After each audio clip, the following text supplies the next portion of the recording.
Greetings and welcome back to the Castle Doctrine. As you can see, I've moved my vault and my family, Kimberly, Benjamin and Lindsay, out of the way. Because this episode is going to be a tutorial, so I need this space to be able to set up the systems and explain how they work. The tutorial, of course, is going to be on clocks. Now, a little disclaimer before we begin. I have considered at some length whether or not this is a good idea. Doing a tutorial on clocks, that is. In the same way that I considered at length whether or not doing a tutorial on bit clocks in my first Castle Doctrine series was a good idea. Clocks are the new bit clocks. If you haven't already been able to work out, they seem to be cropping up all over the place, and they are remarkably difficult to solve. As such, I don't want to see loads of people using them. I disagree with clocks. I don't find them in the spirit of the game, especially because they work because of a peculiar sort of meta logic of the game's code. But simply put, at the moment, and this is the same reason why I did my tutorial on bit locks initially, there's a divide between the people who understand how to use clocks, and more importantly, how to spot them, and those who don't know anything about clocks at all. They are blissfully ignorant. Ah, those innocent days, if only we could all remain that innocent forever, but we can't. So what we see at the moment are people at the very high end of the value of houses. Not all of them, but a lot of them are using clocks. And they're not using them in a particularly nice way. See, clocks, much like bit locks or any type of logic, isn't inherently bad. It's how you use it. Now, if someone were to use a clock-based system where all of the relevant killy bits of the system were visible, and someone could have all the time they need to observe the system and work out what it was doing and then try to solve it, that's a puzzle. But what I often see is very obfuscated electronics. You can't see what's going on. You might not even know that you're in a house that's being run by a clock, depending on the way it's been designed, until far, far too late. At that point, it's just a clever magic dance trap. It's very clever, also generally quite expensive, but ultimately still a magic dance trap. Whereas if, for example, as I said, you allowed someone to observe the way that, I don't know, you set up a maze of powered doors run by a clock, and they could see which doors were turning off when and when they were turning back on, and they could puzzle that out. That's effectively a Rubik's Cube. You can look at a Rubik's Cube, you can analyze it on all sides, you can work it out, and then you can try to solve it. At that point, it's just down to your logic whether you're going to be able to solve it or not.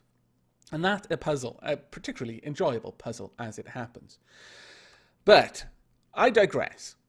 The purpose of this tutorial is to arm people with the knowledge to be able to work out what is being used in a trap. If something happens and they don't quite understand why it happened, then this may help them work that out so that they won't feel that someone has cheated, because you do see that quite a lot in this game. If someone dies in a way they don't understand, they immediately think that someone hacked. Or simply, and preferably, they'll spot the clock before it's too late and they'll just leave. Or if armed with this knowledge, you feel that you're willing to take it on, more power to you. I hope you succeed. But this is a tutorial on how clocks work so that you are at least on a level playing field. So, now that out of the way, I am probably going to be using quite a lot of cuts in this video so that you're not watching me painstakingly setting up the clocks and the bits of the clocks to demonstrate. So I'm going to pause the recording here. And when I bring you back, we will have a look at what I've built. And welcome back. Now, what we have here is actually a few things. This is going to demonstrate a couple of the concepts that go together to make a clock work in this game. This is a very simple pulse generator. Now, what I mean by pulse generator is it doesn't send a continuous signal. I guess it may actually help if I quickly explain how electronics are resolved during a turn. When you move, or when you use a tool sometimes, electronics do actually get resolved every time you use a tool as well. Animals don't, but every time you do something, certain things in the map are calculated and set into their new states or not, as the case may be. Now, electronics happen whenever you do anything, more or less, whenever you move, whenever you use a tool. Now, the way that the game protects against a particularly nasty situation where an infinite loop might occur. For example, this is an infinite loop. If we take this away and just forget about that for the moment, This would pass power through, and this allows power to move through it, so this would light up, but in lighting up, this would break the circuit because it would shunt the arm down and the power would be broken. But when the power breaks, this is no longer being powered, so it shunts back up and allows power through, and then that breaks it again, and it shunts back up and back and forth, back and forth. That is an infinite loop, and you don't want your game to ever get caught in infinite loops. So the way that Castle Doctrine deals with this, and this is the meta-knowledge that I was talking about earlier, when an infinite loop is detected, whenever electronics are being used, because they're really the only thing that could generate an infinite loop that you have control over as the player, it will go through 16 sub-steps. If after the end of 16 sub-steps, a circuit is repeating itself, still repeating, then the code will simply step in and resolve everything into its lowest powered state.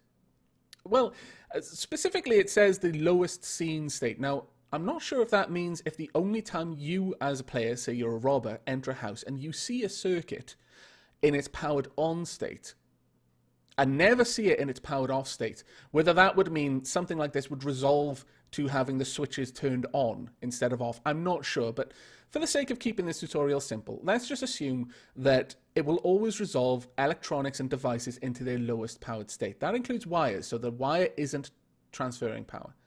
So it repeats this system 16 times, which means that power has moved through here 8 times. Then it will resolve everything to its lowest powered state. That means this is in its default position, so power can move through, the wires are not transmitting current, and this isn't turned on. Now this is what you would call a visually inconsistent state, because if we enter robbery mode, for as far as we can see, looking at this circuit, this should be powered. Power should be moving through this and turning that on, but it's not. Just to illustrate something, I'll actually make it deadly by placing that there. And I can go ahead and step on it. Now what's actually happening, as I said, this is pulsing 16 times. Or rather, it's sending a pulse, a high pulse, 8 times. This is turning on 8 times every time I move. But at the end of the move, it is always resolving to being unpowered. Now that's also illustrates something very important, is that death is only tested after electronics have been resolved, after the electronic part of a turn cycle has already been calculated completely. That's when you're tested for death. Because right now I should have died 8 times. I haven't, because at the end of it all, when all was said and done, it resolved into its powered off state, and then it checked, am I stood on an electric grill? No. Well, I am, but it's not powered. So that's very important to bear in mind. So this here, this pulsing, is what's at the heart of a clock. Now, on its own, useless, because as you see, this never turns on. It never effectively receives power, at least not at the end of the cycle. And that's the part to bear in mind, is that through the middle of the turn, through the 16 steps that the electronics are being evaluated, it's receiving power at least 8 times. At the end, though, it turns off, but anything connected to it is being calculated into its on-off states when the pulses are being generated. Now that's something to be aware of. Now I'm going to pause the video here and I'm going to build a different pulse generator. This one is extremely simple, but not quite what we would want for a clock. It's a good way of demonstrating the very core concepts of this, but I will bring you back in a moment to something a little bit more complicated. And welcome back. What you see here isn't actually that much more complicated than what we were looking at before. It's still a pulse generator. So this will transfer power through, and when the power moves through, it'll break the circuit, so it'll stop transferring, and it'll keep doing that on and off. This stuff over here, though, that is effectively a pulse filter. Now, the inclusion of this... Now, I'm going to cover this specifically because there are lots of people who've looked at this particular design. This is up on the forum. A lot of this information is available on the Castle Doctrine forums, also on the Steam forums for Castle Doctrine. And if you're interested in just having a look at seeing more efficient designs, because there are a few more efficient ones, though I find these ones a little bit easier to demonstrate with, then do check that out. Whether you understand it or not, you should be able to copy it down and make it work in some way or another. But for the sake of understanding this, because a lot of people question why this voltage triggered inverted switch is here, I'm just going to go over that now. What happens is, in the first sub-step, this all lights up. All power is moving through there. On the second, and in fact, moving through here to this grate. I included the death switch just to show that this hasn't actually affected anything. This isn't toggling on and off yet. We still need a few more things before we can actually make this useful. But the interesting thing to note here is, in the first sub-step, all this wire gets powered on. Then, with the power moving through it, this switch is turned on to allow power through, and this switch is turned off. Once that happens, the break in this means that this will turn back on and this will break again. But in between that, in the second sub-step, the power moving through here breaks this circuit. Now, all of these devices then resolve, because they're basically being unpowered, because this broke the circuit, they resolve to being turned back on. So power can move through here again, power can't move through here. But at this stage, this is currently broken, because in the second step, this received power. And it'll take another step before that reverts back to its unpowered state. Now, it is a little bit confusing, but in fact, what I can do is I can quickly draw out the steps for you. So first step, power moves through, and at the end of that step, this is what everything looks like. Second step, the power is moving through here, and it breaks this switch. But then at the end of that, these two switches revert back to their normal state. Now on the third step, power moves through here, as it did before, but this time it can't move through this voltage triggered switch. So it just basically breaks its own circuit and powers this one back on. In that step, this one went back to its normal state. But in the next step, power moves through here and breaks this circuit once again. And at the end of that, this circuit breaks and that one is renewed. So what you will have noticed is that the only time through the 16 steps that this would go through, that power was actually getting to this light here, was in the very first one, and that's when this whole thing was configured like this. Because in its fully unpowered state, it looks like this. And on the very first turn, the very first step of the next turn, power moves through here, down there, and straight through this circuit and powers these on. But then in every subsequent step, whenever there's power in this wire, it's just after this wire had been powered, so this circuit is broken. And that's really important to notice, that the inclusion of this one switch here basically means only the very first pulse of power ever reaches the rest of the circuit. And that's very important, because with the clock, the bit counter that we're going to build in a moment, we don't want it to count 8 times every turn. We want it to count once. I mean, you could build it so it counted 8 times every turn. I mean, I'm sure you could find a reason to want that in your particular design. Perhaps it would be quite cunning. If someone did know how to use a clock, if you included that, it might throw their calculations out. But for intents and purposes, we want the clock to count up every turn. So that was just to cover what this is for. This is basically a signal filter, and means that even though this is sending 8 pulses of electricity every turn, only one of them will actually make it to the rest of the clock. Now I'm going to pause the recording here, and I'm going to build the first bit of the clock, the actual bit counter, which will effectively count up as the pulses are going through each turn. So I'll see you in a few moments. And welcome back. Now then, what I've built here is a bit. It's a counter, effectively. A bit that will toggle on and off and will remember its state between turns. It'll toggle on or off when it receives a single pulse. That's why we need this pulse filter. Otherwise, it will be toggling between its states 8 times. And any even number will ultimately just mean that it'll end up on its turned off state. That's probably more important early on than later on. Again, you might be able to find a way to set up a system which would actually make use of 8 pulses in a turn, but this one will make use of just the one.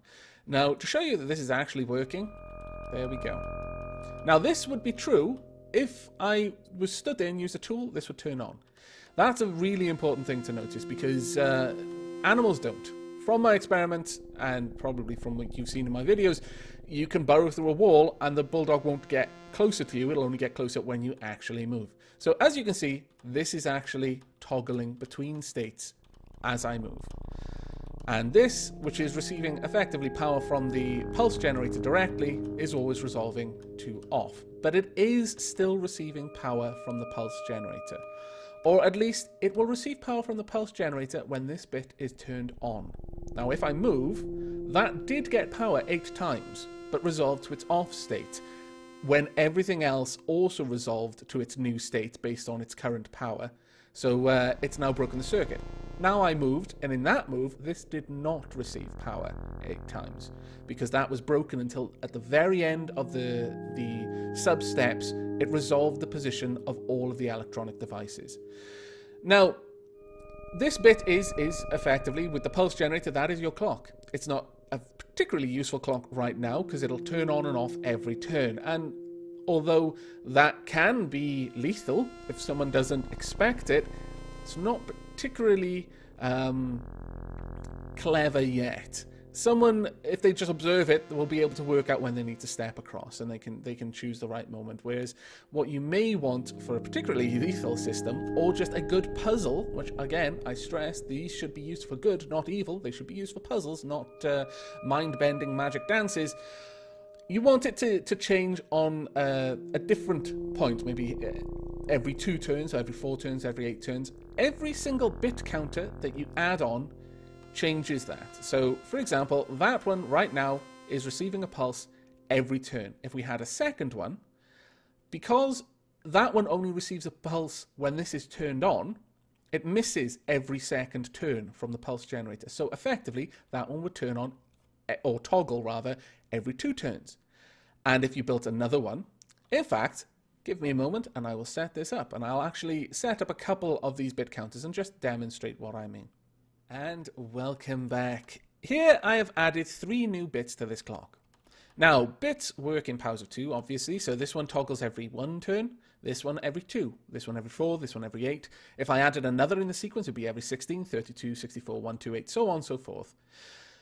And these, as you can see, are taking up a fair bit of room. If you wanted an extremely high interval clock, you would have to dedicate a very large amount of floor space using this particular design. There are much more efficient designs available on the forums or elsewhere, and as the game evolves, things change. I've no doubt that some of you will be able to think of even more efficient designs, and especially as the rules of the game change, because Jason does change with the way things work every now and then, for perhaps the intervals, the amount of sub-steps, the electronics are looked at before they resolve, things like that, and that can all have a very drastic effect. So you may be able to find a more efficient system, or in time a different system will be necessitated by changes to the game's code. But for now, we'll just work with this. But if you did want to make anything really complicated with a very long clock timer, you would probably have to dedicate a lot of room or look at much more efficient designs for the actual bits themselves.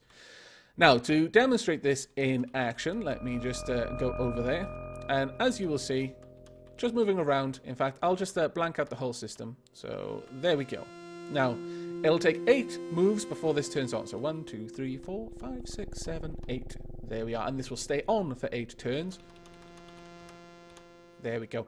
And the way you would actually use this now, we actually have a functional, usable system. If you wanted something to turn on every turn, or toggle every turn, you'd attach it to these wires in some way. Different setups of the bit will need you to attach it in a different place, obviously. If you wanted it to toggle every other turn, you'd use this one. Every 4 turns, every 8 turns, you'd use this one. Now, you will need to build this with that in mind, because you're obviously going to need to get the wires out without crossing themselves and shorting the whole system. But in a nutshell, that is clocks. I hope the tutorial hasn't been too rambly, and it has actually explained what it needs to explain. I know this subject can get a little bit complicated, and I may not have done the best job of explaining it, really, but then, at the end of the day, all that means that people aren't going to flood the system with clocks, so it's kind of a win-win situation for me, regardless. If you have understood it, I hope you can put this information to good use in building a puzzle. Again, emphasis on the word puzzle. Something clever, sportsmanlike, just as Fezzik would have wanted it to be. Or you could be devious and just hide it behind a bunch of walls and use a magic dance. But again, this takes up an awful lot of room for what it does. You can do some very complicated things with it using sticky toggles. So, for example, you could have it turn on every other turn and then every 8 turns, stay on for 8 turns, and then go back to toggling every other turn. You can mix the bits in very interesting ways. Now, with all of that said and done, I've been thinking of a little bit about the idea that I had a little while ago of having something at the start of a house that might let someone know that it's me or one of my subscribers' house. So you use that knowledge however you want. You could be a gentleman and do some sort of dance or flick some switches that are required to show us that you knew who you were robbing and, you know, then leave. Or you could use that information knowing that you're in my house and try to solve it, you scallywags. But I've been wondering if maybe using a clock would be a way of doing that. Perhaps hooking it up to a 1 or 2 interval clock, and maybe just having a light or 2 alternating lights that flash on and off, just as a sign. Now, I'm not sure exactly how I would go about setting that up, but in the house that I will be building, which will be straight after I'm finished doing this tutorial, I will probably include something that you will see upon entering the house. Perhaps a little entryway with a toggling light or something along those lines. I'll no doubt discuss it in the actual video. But for now, I hope this information has at least been useful in leveling the playing field. For those of you who didn't understand how clocks worked, well, now you do. And although I haven't shown you any particular ways that it could be employed to use a trap, I would hope that this would at least arm you with the knowledge of looking at a trap that seems unsolvable and perhaps being able to work out that it is being powered by a clock because there's no obvious trigger system. And maybe that'll save your life. Maybe it won't. Maybe you will charge in foolishly or perhaps bravely, if you will, anyway, and try to solve the system. But at the very least, I hope it has equipped you with the same knowledge that the trap designer had, and thus it is as fair a system, as fair a test of skill as is possible. But that is it from me. I hope you've enjoyed this episode and this tutorial, and I hope you will join me for the next. But until then, and as always, do take care, and I look forward to seeing you in my next house.